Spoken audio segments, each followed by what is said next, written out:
Das Auto stand in der Eck des Auktionssaals wie etwas, das noch niemand die Mühe gemacht hat wegzuwerfen. Staub bedeckt die Motorhaube in einem dünnen grauen Film. Der Lack waren den Kotflügeln aufgeplatzt und abgeblättert, und das handgeschrieben Lostchild, das am Seitenspiegel baumelt, trug die Aufschrift 5.000 bis 8.000 Dollar, one mein Destgebot. Niemand stand in seiner Nähe. Niemand warf auch nur einen Blick darauf. Und dann ging Jazelle Hartwell, die Geschäftsführerin von Hartwell Prestige Auctions, die mächtigsten Namen im Bereich hochwertiger Nachlassverkauf in New York, darin vorbei, blickte auf den Mann hinunter, der mit einer kleinen Taschenlampe in der Hand den Ben hockte, und sagte via Wert, die jeder in Hoheit deutlich vernahm. Schrottmetall, kein Wert. Der Mann in der abgetragenen Arbeitsjack stand nicht auf. Widersprach nicht. Betrachtet weiterhin das Fahrgestell mit der ruhigen, gelassenen Aufmerksamkeit von jemandem, der bereits etwas wusste, das der Rest des Raums nicht wusste. Was soll Lucas Grant in diesem Auto, das ein ganzes Auktionshaus voller Experten übersehen hat? Die Antwort ist 8 Millionen Dollar wert, und SAI beginnt mit einer Lektion, die im sehen Vater wohl lange Zeit beigebracht hat.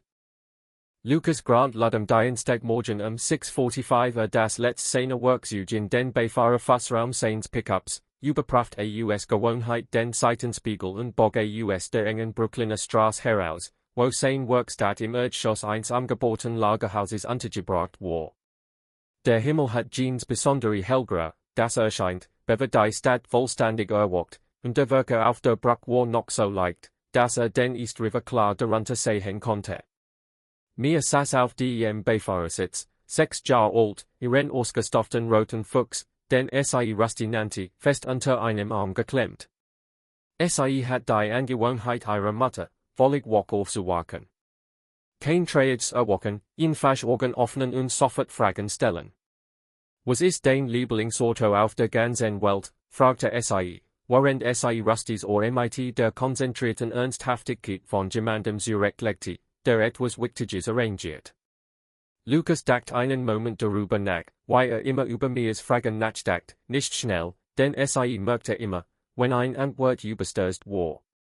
Ein Auto, das noch niemand richtig betrachtet hat, sagte SAI nickte, als gab das vollkommen Sinn. SAI lehnte sich auf die Sitz zurück und beobachtete, wie die Brückenkabel über vorbeizogen, und Lucas hielt die Augen auf die Straße gerichtet. 3 Jahre zuvor war Lucas Fahrwerksingenieur bei einem kleinen, aber angesehenen formell Heritage Rennteam gewesen, eine Position, die sich nicht durch Besiehungen, sondern durch den Art besessenen mechanischen Wissens erarbeitet hat, das an der Ingenieur beim Abendessen unbehaglich werden lässt, weil das Gespräch immer nur in eine Richtung führt. Sein Vater, Raymond Grant, hat 40 Jahre lang die Geschichte amerikanischer Rennsportmotoren dokumentiert, und sein besonderes Steckenpferd war Callaway Racing gewesen, ein kurzelbiges Detroiter Unternehmen, das eines der technisch ausgefeiltesten Werksprototypen der frühen 1960er Jahre produziert hat, bewe ein Lagerfeuer im Jahr 1965 angeblich das meiste davon zerstört hat. Raymond hat über den GTR0 gesprochen, wie andere Vater über legendäre Features sprachen, die SAI fast gefangen hatten. Der einzige Werksprototyp, der erste vom Band, wahrscheinlich verschwunden, aber nicht mit Sicherheit. Lucas war mit dieser Geschichte aufgewachsen, wie andere Kinder mit Märchen aufwachsen. Seine Mutter, Claire, war bei einem Verkehrsunfall ums Leben gekommen, als mir 3 Jahre alt war, und Lucas hat das Rennteam 6 Monate später verlassen, nicht weil die Arbeit nicht bewältigen konnte, sondern weil ein Verlager in Monaco und ein 6-jähriges Kind in Brooklyn auf die entscheidende Weise nicht miteinander vereinbar sind. Eröffnet die Werkstatt. Lernte, Schulbrot zu machen. Bewahrt die Forschungsordner seines Vaters auf einem Riegel über seiner Werkbank auf. An diesem Tag fuhr Upper East Side für ein Vorbesichtigung eines Hartwell Prestige Nachlassverkaufs am Morgen, die Art von Veranstaltung, bei der das Mobiliar alter Familien und Sammlungen katalogisiert und verkauft werden. War nicht wegen der Patek Philippe Uhren oder der impressionistischen Allgemal dort. War dort wegen allem Mechanischen, allem Übersehen, allem Hinten im Katalog, das die Hauptbitte ignorieren werden. Parkte den Wagen 2 Blocks von der Adresse entfernt, meldet mir im kostenlosen Betreuungsraum, den Hartwell in der Nähe des Haupteingangs bereitstellte, einem kleinen Raum mit Sitzsachen und einem Fernseher.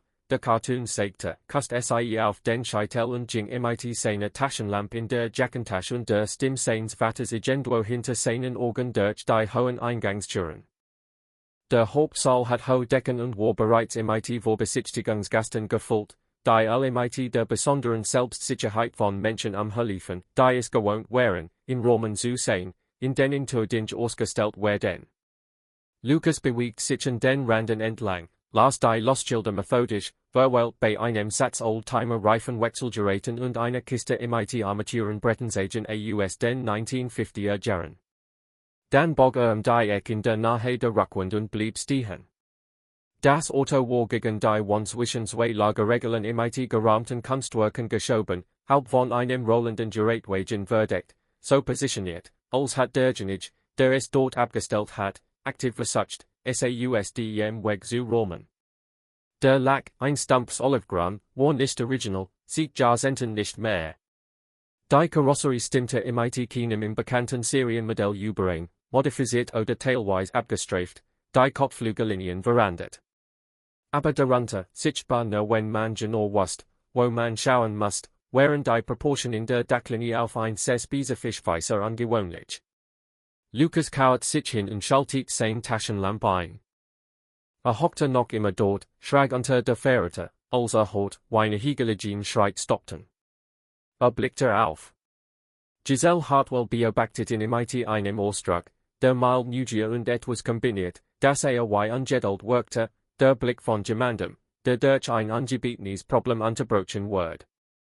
Sie trug einen Anthracitanzug, der wahrscheinlich mehr gekostet hat als Lucas monatlich mehrte für die Werkstatt, und eine junge Gutachterin, eine junge Frau mit einem Klemmbrett, die Lucas später als Diana Walsh kennenlernen wird, stand einen halben Schritt hinter ihr. Jazelle sah das Auto an, dann Lucas, dann wieder das Auto mit der kurzen, effizienten Einschätzung von jemandem, der bereits entschieden hat. Die sie's los hat keinen echten Wert, sagt sie, ihr Stimme trug klar durch den hohen Saal. Es ist higher als Gefälligkeit gegenüber der Nachlassfamilie. Wir wollten sie nicht abweisen. Sie machte ein Pause und ließ die still sich setzen, dann fügte sie mit einer kleinen Precision hinzu, die genau dort landet, wo sie beabsichtigt war. Ich bin nicht sicher, ob dies Vorbesichtigung für bestimmt Budgetrahmen das richtig ist. Einige der nahestehenden Vorbesichtigungsgast schauten herüber. Ein oder zwei lächelten fast. Lucas stand nicht sofort auf. Betrachtet das Auto noch 2 Sekunden lang, die Taschenlampe noch in der Hand, dann stand auf und begegnet Jazelles Blick einen besonderen Ausdruck. Dank, dass sie mir wissen lassen, sagte sie zog weiter. Lucas wandte sich wieder dem Auto zu und blickte durch den Spalt hinter dem Kotflügel auf die Spritzwand. Diana Walsh blieb einen Moment länger, nicht auffällig, nur einen Herzschlag länger als nötig. Und als Lucas sie anschaut, schaut sie als erster weg. Ein Mann im schwarzen Anzug erschien kurz am Rand des Saals. Kraftig gebohrt, Rolex am Handgelenk, die lässige Bewegung von jemandem, der viel sieht in solchen Räumen verbracht hat und sie seit Jahren nicht mehr bemerkt. Es war Jason Cole, ein Sammler und Handler mittlerer Ebene, der seit 2 Jahrzehnten Spezial Automotive Loose kaufte und weiterverkaufte. Warf los 47 einen schnellen, geübten Blick zu, wie jemand, der in einem Beholter nach etwas Erhaltenem sucht. Fand nichts, das ihn interessiert, und ging durch die Tür zum Betreuungsraum weiter. Lucas konnte mir an der Schwelle stehen sehen, Rusty unter ihrem Arm, die in herausblickend anschaut. Nickte kurz zu. Sie verschwand wieder nach drinnen. Lucas steckte die Taschenlampe ein und ging zum Anmeldetresen. Der Beitraum füllte sich zu etwa 60% für die Hauptsitzung und legte sich danach erheblich, als die Hauptlos, eine Sammlung von Nachlassjuwelen und 2 bedeutende Gemälde, in den ersten 40 Minuten geräumt wurden. Los 47 wird gegen Ende der Sitzung aufgerufen, nachdem das Publikum sich in kleinere Gruppen aufgelost hat, die Eier Telefon überprüften und ihren Kaffee ausstranken. Der Auktionator, ein Hartwell Mitarbeiter, der die Letztrunde übernahm, kündigte es mit demselben Nappen, neutralen Tonnen, den für als ander verwendet. Los 47, Kraftfahrzeugartikel, Schatzwert $5.000 bis $8.000, Verkauf bis hierhin, kein Garantie, kein Mindestgebot, Eröffnungsgebot bei $3.000. 3.000 wurden in den ersten 30 Sekunden zu 5.000, was niemanden überraschte. Dann wurde es im Raum still, auf die Art und Weise, in der Raum still werden, wenn niemand etwas wirklich haben möchte. Lucas hob sein Beitragfell bei $8.000. Jason Cole, der mit verschränkten Armen in einer entfernten Ecke stand, bemerkt das Gebot und schaut zum ersten Mal mit echtem Interesse durch den Raum. Hob sein eigen Tafel, 9.000, mit dem automatischen Reflex einsmanes, der es hasst, gegen jemanden zu verlieren, selbst bei den die nicht wirklich will. Lucas, 11.000. Jason Cole mustert in durch den Raum hindurch, die Arbeitsjack, die bedachte Haltung, die Art, wie der Mann das Auto den Auktionator beobachtet, und dann legt sein Tafel auf die Armlehnen. Sein Ausdruck sagt, es ist es nicht wert. Was auch immer das ist, es ist keinen Beiterkampf wert. Der Hammer fiel. Diana Walsh erledigt das Papierkram seitentisch und schob den Kaufvertrag über den Tresen, wann offensichtlich zu Mädchen, das SI Lucas Gesicht beobachtet. Was haben SI darin gesehen, fragte SI, lesergenig, damit es nicht trug. Lucas unterschrieb auf der Leine. Ich bin mir noch nicht sicher, sagte, aber ich glaub, ich wird es bis in der Wasch wissen. Mir wartetem Haupteingang mit einer Betrügerin, Rusty auf ihrer Schulter, und beobachtet die Leitmannschaft, die den kleinen Kranhaken und das Fahrgestell des Autos befestigt. Es ist wirklich schmutzig, sagt SI, als Lucas SI hochhob, damit SI besser sehen konnte. Es hat lange gewartet, sagt er. Schnallt SI in den Pickup, warf im Rückspiegel einen Blick auf das Auto, das nun auf der Leitfläche hinter ihr,